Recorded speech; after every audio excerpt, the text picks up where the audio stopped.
Sa umagang ito ay hindi po ako gaano magtatagal. Ang month of August, hindi ako nagkakamali, ito yung buwan ng mga kalalakihan. Atin po yung pagkaloob ang panahon at itaas natin yung kababaihan sa ating Panginoon. Kasi sila po yung mahalaga. No? Lahat higit sa lahat. Pinamagatan ko yung aking mensahe sa umagang ito, the dubiety of Job's wife. Kaya beware of Pag sinabi po natin dubiety, baka ngayon lang pastor kayo siguro nakarinig na kayo. Dubai, ano ba yung pastor? Dubai? Okay. Saka yung sa dubiety ng isang tao, ito po isang pakiramdam na nawala na siya, isang pakiramdam na nagdududa na siya. Ito rin ay isang karanasan na kung siya po ay sa kanyang kaisipan ay meron na po siyang reservation with regards to pakikitungo sa kanyang kapwa. And most likely, magkakaroon siya ng suspicion. At ang pinakamatindi daw sa lahat nito ay magiging paranoia. Ano ba yung paranoia? Yung, delikado po yung estado na yun, ano? Kaya pagkakaalam ko lang po, ang paranoia ay ito yung next to yung maglalakad. Kagandahan dito, ang Panginoon natin ay lumalang ng kababaihan nang sa gayon. Sila po ay hindi po dapat maging katulong sa atin po, ang mga may asawa na, no? Yung ating po mga asawa, hindi po daw katulong yan, katuwang. Alam niyo, ako po natasa na magkaroon ng pre-marriage counseling dito sa ating pong munisipyo, no? At madalas po nakikita doon yung mga tinatawag natin na pag-iisip. Tatansya ko po na yung iba parang excited. Makikita mo Yung iba naman, nagkaroon ng pre-marriage counseling, nakahit po na gano'n. Hindi ko mawari kung ito may napilitan, ito may tinutupan. Kaya sinisiguro ko doon, kaya dado, pagka ako'y nagka-counsel, sigurado ba kayo sa inyong desisyon? Kulat sa akin, no? Ang desisyon nyo ba? Sino bang nag-desisyon? Na kayo po'y paparito at magkaroon ng seminar at magpapalit sa bahay? Desisyon ba ng kapitbahay? Desisyon ba ng barkada ninyo? Or desisyon ninyo na galing sa Panginoon? Meron ako seminar, tinanong ko, ang dapat pundasyon sa pagsasama ay pag-ibig.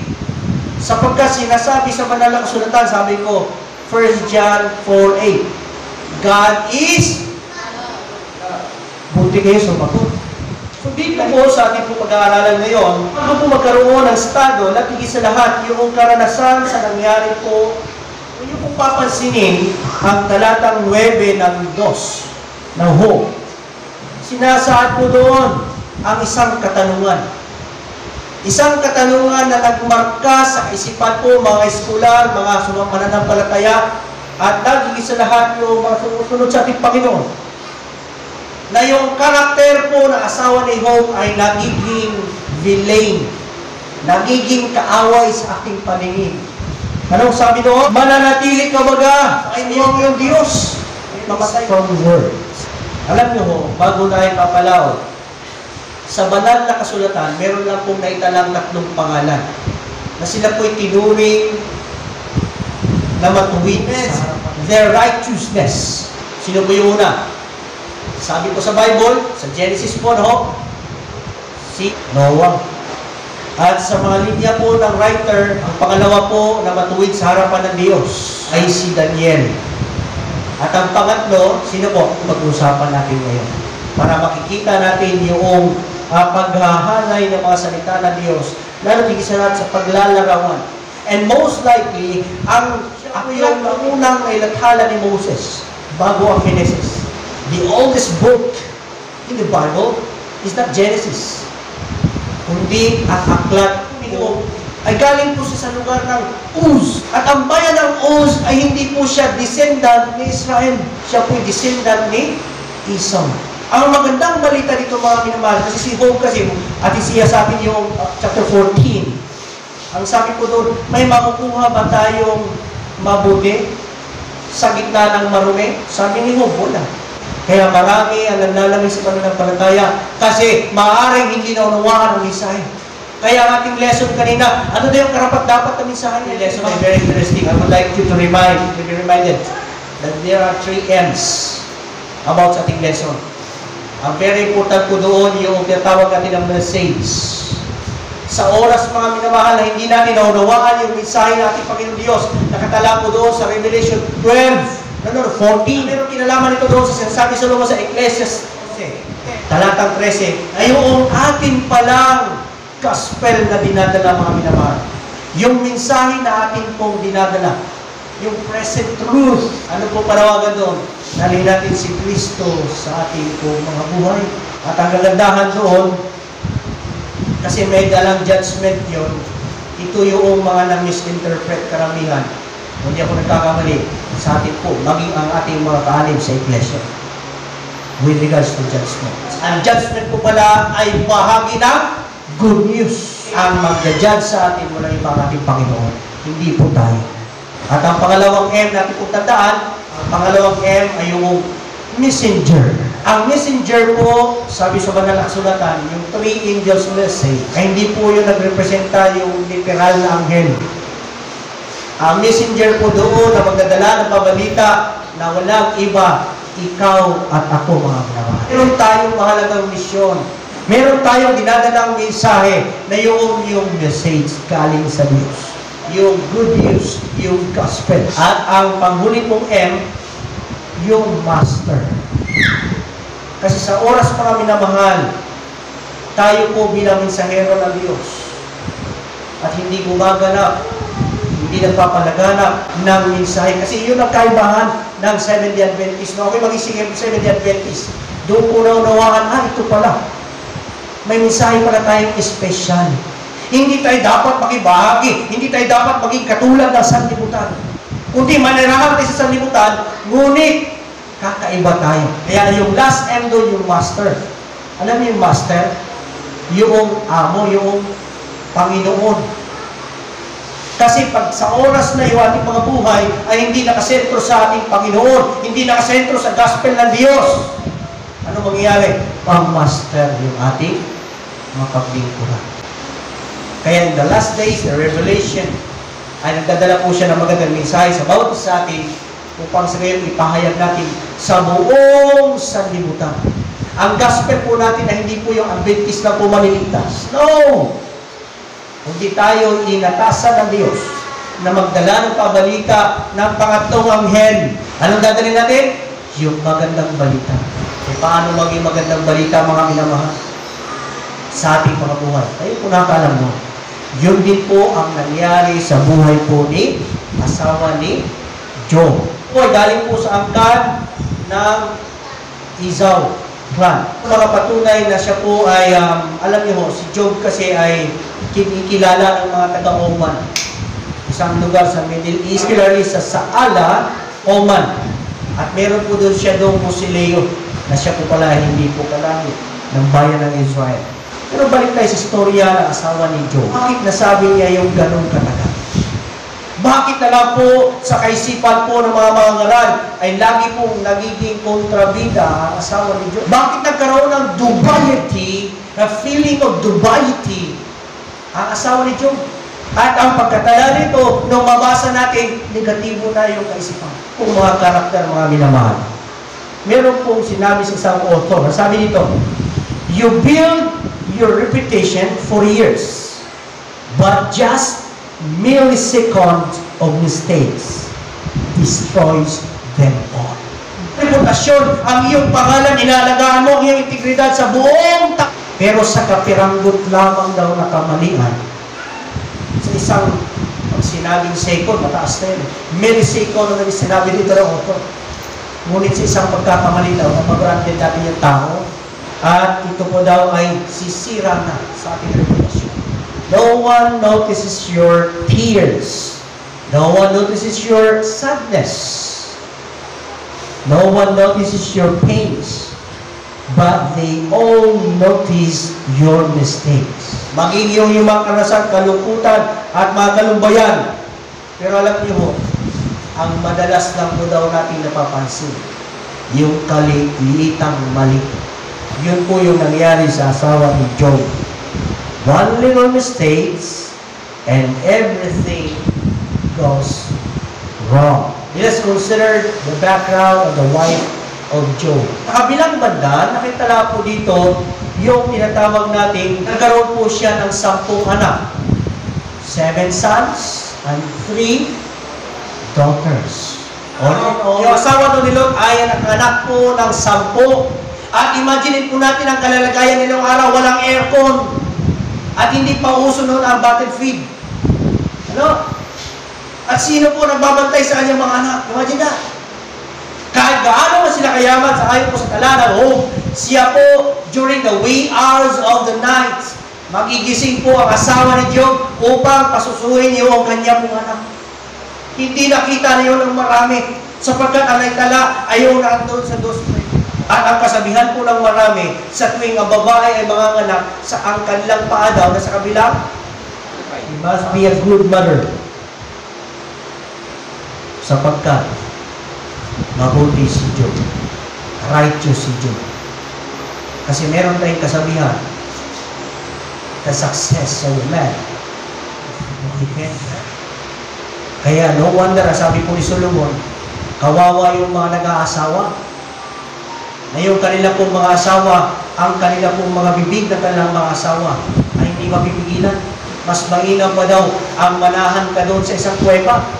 The success of Job, 3/4 po doon ay impluensya ng kanyang asawa. Ang practice po nila ngayong araw ay arrangements. Alalahanin din po natin na bago sila nagkaisa ni Job ng dibdib, bago sila nag-asawa, siya rin po ay masikap at meron po siyang kalimas. Ari-arian. Nung mag-asawa sila mga minamahal ay ganun po ang practice ng araw. Before the tragedy, ang asawa po ni Job, sa ayon po sa banal na kasulatan, si Job ay isang mabuting tao na araw-araw siya po ay nag-aalay ng mga handog para sa Panginoon, para doon sa kasalanan. Baka sakali nagkasala yung kanyang mga anak.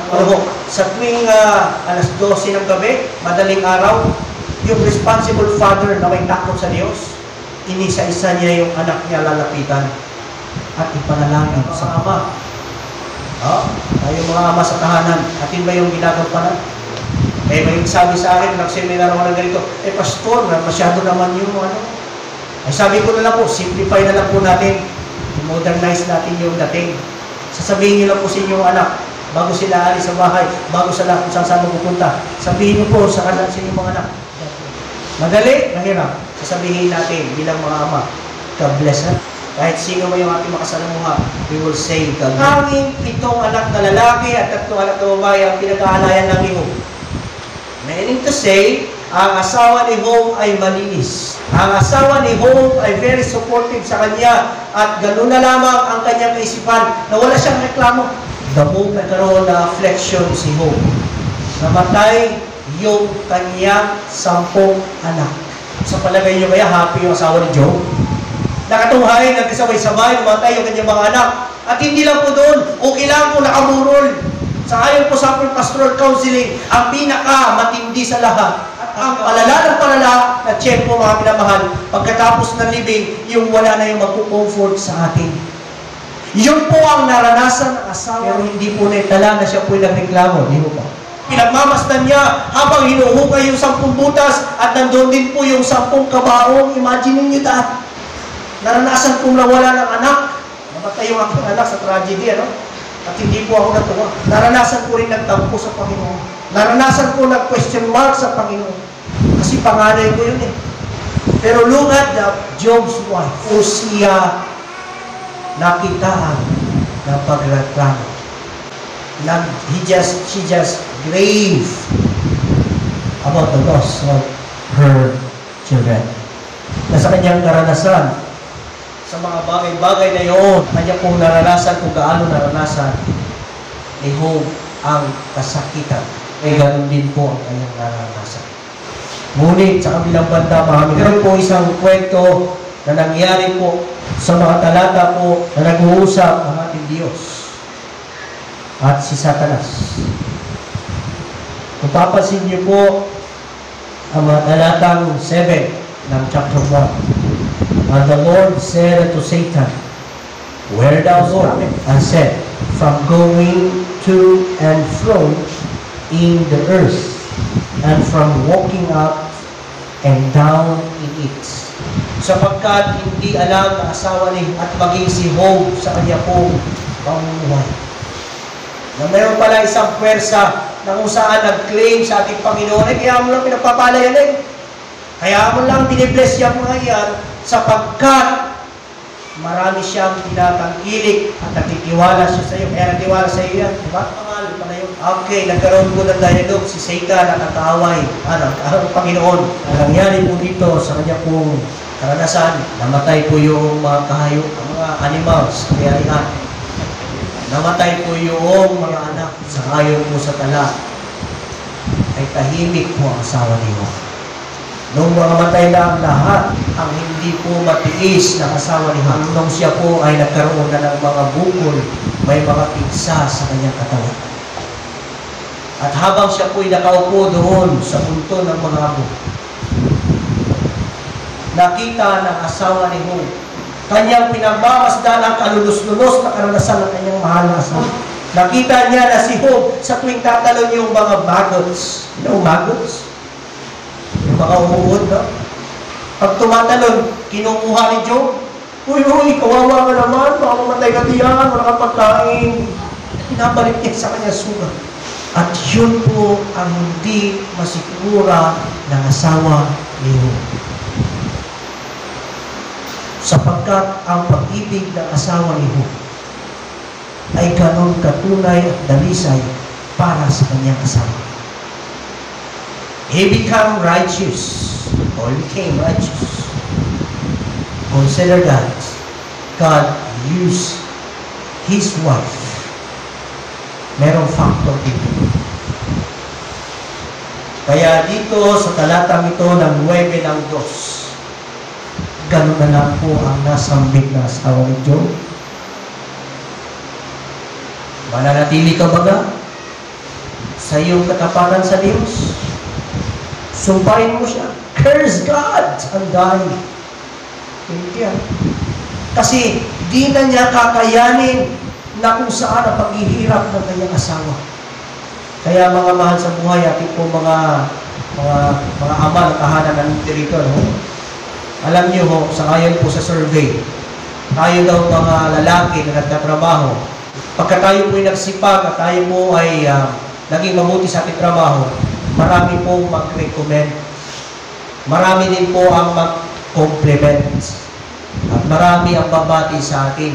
Kung sa kumpanya, gagawin ka doon na workers of the month. Na mag-appreciate sa ating mga lalaki. Pero alam niyo ho, sa ayon po sa sign of counselor, yung ating mga asawang mga babae, mahirap ang kanilang kalagayan. Sila po ay nagluluto, napapasok, sila po ay naglalaba sa kakapuspos ng mga damit, sila po ay nasusugatan. Sila po ay naglilinis sa kanilang mga tahanan. Sila po ay gumagawa ng proteksyon sa kanya-kanyang mga tahanan. At lahat po ay naging presentable dahil po sa ating mga asawa. Ngunit wala daw appreciation. Kaya ating mga asawa, mga lalaki, mahalin natin yung ating mga asawa. Sapagkat sila po ay pinagkaloob ng Diyos sa atin. Tandaan po natin yun. And same as true with the experience of Job's wife. Kaya dito, sa ngayon po sa tala, na nangyari itong mga minamahal, then the story ended. Ano po nangyari? Dahil doon sa kalagayan ni Job, nasabi po ng asawa ni Job yun. Nagkaroon siya ng dubiety. Nagkaroon siya ng hindi pagtitiwala sa Diyos. Kasi hindi na niya masikmura ang kalagayan ng kanyang asawa. Pero ang magandaan dito, the integrity of Job, yung kanyang paniniwala, ang kanyang pananampalataya sa Panginoon, ay walang bahid na nabawasan po. Hindi po siya nagtampo sa Panginoon, hindi po siya nag-question mark, kundi nanatili siya sa paglilingkod sa Panginoon. And look at this. Ang sabi po dito, let us remember, afflictions are not signs of being punished. Tandaan natin ito, no? At ang kagandahan pa doon sa ating tao na pastoral ministry, nabasa ko po doon, kung hindi tayo dadaan sa kahirapan, kung wala kayong mga kapatid natin sa loob ng iglesia na mapagpuna sa ating pong mga buhay, at kung hindi na tayo mananagumpay doon, hindi natin ma-appreciate ang langit. Pero, ang pinamagandang balita, dahil sa pananatili ni Job sa pagtatapat sa Panginoon, nakahanda po siya na sacrifice sa kanyang buhay. Then, his wife, sangayon po sa talata po ng 42, na magkakamali, na-restore ang lahat. Naipanumbalik ang another 10 na mga anak. Naipanumbalik ang kanilang triple doon sa mga nawala sa kanila. Naipanumbalik ang lahat po ng kung anong meron man si Job, sobra pa sa kanyang inaasahan. Ang kagandahan dito, mga minamahal, yung asawa po ni Job, dumanas man siya ng ganun na parang isinumpa niya ang Diyos. Ang Diyos po ay hindi po siya sinumpa. Nananatili pa rin tapat ang ating Panginoon sa buhay ni Job at sa buhay ng isa lahat sa buhay ng kanyang asawa. Meron po ba sa inyo dito, mga minamahal, na nagdududa sa Panginoon dahil po sa mga sirkumstansya na kanya pong naranasan? Meron po ba sa inyo dito na nabibigat na wala nang tiwala sa Diyos sa sobrang hirap na buhay? Meron po ba sa inyo dito, mga minamahal, na nag-iisip na walang Diyos diyan sapagkat nandoon si kapatid kung ano yung mga sinasabi sa akin? Ang storya po sa asawa ni Job, bagaman siya ay nagkamali, na yung kamalian na yun ay kilabagang wala na po assurance kung sa atin ang basihan. Pero ang kagandahan dito, pinapakita ko, mga minamahal, na ang pag-ibig ng ating Panginoon knows no boundary. Amen? Kung kayo man ay nagdududa, kung kayo man ay galit sa Diyos, kung kayo ay nagtatampo sa Diyos, kung kayo po ay merong mga sakit sa isipan, na kayo po ay tila bagang tinatakwil natin ng Panginoon, naunawaan tayo ng Diyos. Amen? Kaya dahil po dito, ang ating Panginoon, baka man hindi alam ni Job at kanyang asawa, ang kwento po sa pangyayari sa kabila po ng kanilang mga buhay, ang Diyos ay nanatiling tapat sa kanila. And the rest of the chapter, they were blessed. Double, triple sa kanilang mga buhay. Kaya mga minamahal po, sa loob po ng ating pong iglesia, iba-iba po yung ating background. Iba-iba po yung ating upbringing. Iba-iba rin po ang ating mga isipan. Iba-iba rin po ang ating po mga pananaw. Pero salamat sa Diyos na ikaw at ako nandito sa iglesia dito. Ating naalaman ngayon na merong Diyos na tapat sa atin. Merong Diyos na nakatunghay sa iyo at saka sa akin. Minsan sa ating buhay, parang hindi natin maunawaan, parang tila bagang wala na akong pag-asa. Dahil sa kasalanan na aking nagawa, gaano man kasadlak ang ating kasalanan, ang sabi ko ng Panginoon. Kung tayo lalapit sa Kanya, halika, magkatwiranan tayo. Diba? Sabi na Isaiah, kung gaano daw kapula ang ating kasalanan, pangako ng Diyos, Kanya ito paputi. Amen? Kaya kung kayo po ay maanabagbag, kayo po ay maaaring nagkaroon ng kawalan ng pag-asa konti, sa bagay, ang lahat ng bagay ay pasimula sa pakunti-kunti, di ba? Kaya dado, no? Dahil sa pandemya ating naranasan, lagi nating alalahanin, ang Diyos ay laging nakatunghay sa buhay natin. Kaya sa magitan po ng ganitong kaparaanan, nilagak po, no? Nilagak ng Diyos ang kanyang pag-ibig kay Job. Nilagak ng Diyos ang kanyang pong katuwiran sa buhay ni Job. Kaya si Job, hindi po niya na-blame ang kanyang wife. Ha? Bagkos. Okay? Noong ma-revive, ma-restore na ng Panginoon ang kanyang kalusugan, si Job at kanyang asawa, sila po ay nagiging ganap sa harapan ng Diyos. Hindi po ba magandang balita sa atin yun? Kaya mga minamahal ko, panawagan ko po sa umaga ito. Sa ating pong mga buhay, na minsan, o di kayo madalas, nakikita natin yung tinatawag natin na pangyayari sa mundo ibabaw. Kaya sabi po ng mga hindi naniniwala sa Diyos, think positive. Sabi po ng mga karamihan, hanap ka ng good vibes. No? Kaya yung iba, nag-tiktok na dito, tiktok na diyan, para lang maging happy. Pero alam niyo, sa karanasan dito, pinapaalala po sa atin, sa Diyos lamang matatagpuan ang tunay na kaligayahan.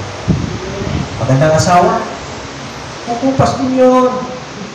Marami pera, ay, baka umiyamoy, uhudapin ka. Magandang sasakyan, pag na-flat yan, ako, iwan ko na sa inyo. Pagka nagkasira-sira. Magandang bahay, aanayin din yun. Lahat ng bagay sa mundo ibabaw, hindi ko makakabigay sa atin ng kaligayahan. Kundi kung manatili tayo sa ating Panginoon, siya po'y naghahanda. Tunay na kaligayahan upang ikaw at ako, Kanya po itong ipapamana sa atin. Kanya po ipabibigay sa atin kung tayo'y nanatiling tapat sa Kanya. Kaya sa umaga ito mga minamahal, don't judge the life of the wife of Job. Don't judge the brethren. Huwag natin husgahan kung ano nangyayari sa managaganap sa ating paligid. Ano ang pag-uugali ng ating mga kapatid? Hindi po yan ang mensahe. Sapagkat ang mensahe po, ang tunay na gospel ay walang iba ang ating Panginoon Jesus. Na kung ating patutuloyin sa ating mga buhay, tayo po ay magiging pagpapala. Kahit may pandemya man yan, kahit may kaguluhan man yan pangyayari, si Jesus at si Jesus lamang ang siyang merong tagumpay. Si Jesus ang tunay na may kaligayahan at si Jesus ang tunay na pagpapala. Magkakayo mga minamahal ko, pero aking po hiramin ang 5 minutes. Aking po inaniyahan kayo na tumayo upang ating pong ipanalangin sa Panginoon at tanggapin natin ang kanyang pong pagpapala. Sa gitna po ng pandemya na ating naranasan, ating po iglesia ay maaari pong mapikuhan ng mga kapatid. Tayo po ay sasambuti sa Kanya na maranasan natin ang kanyang mga matulad. Let's pray.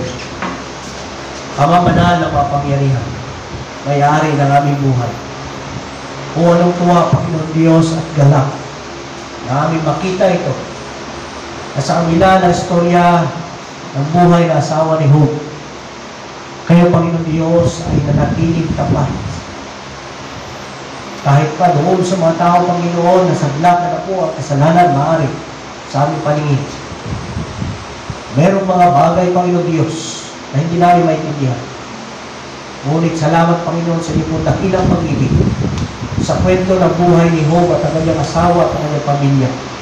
Kano, Panginoon, ay merong malalimang pagtitiwala sa amin. Merong malalimang pag-ibig na naghango sa aming pong mga kalalagayan. Kalalagayan tungo sana sa kamatayan. Ngunit salamat, Panginoon Diyos, na kami po yung hinango mula sa kapahamakan hanggang sa kaligtasan. Kaya, Panginoon Diyos, sa umagang ito, sa espesyal na kaparaanan, narito po ang mga kapatid. Kayo po nakakabatid sa anak po mga puso't isipan. Kayo po nakakaalam, Panginoon, sa anak po mga pinagdaanan.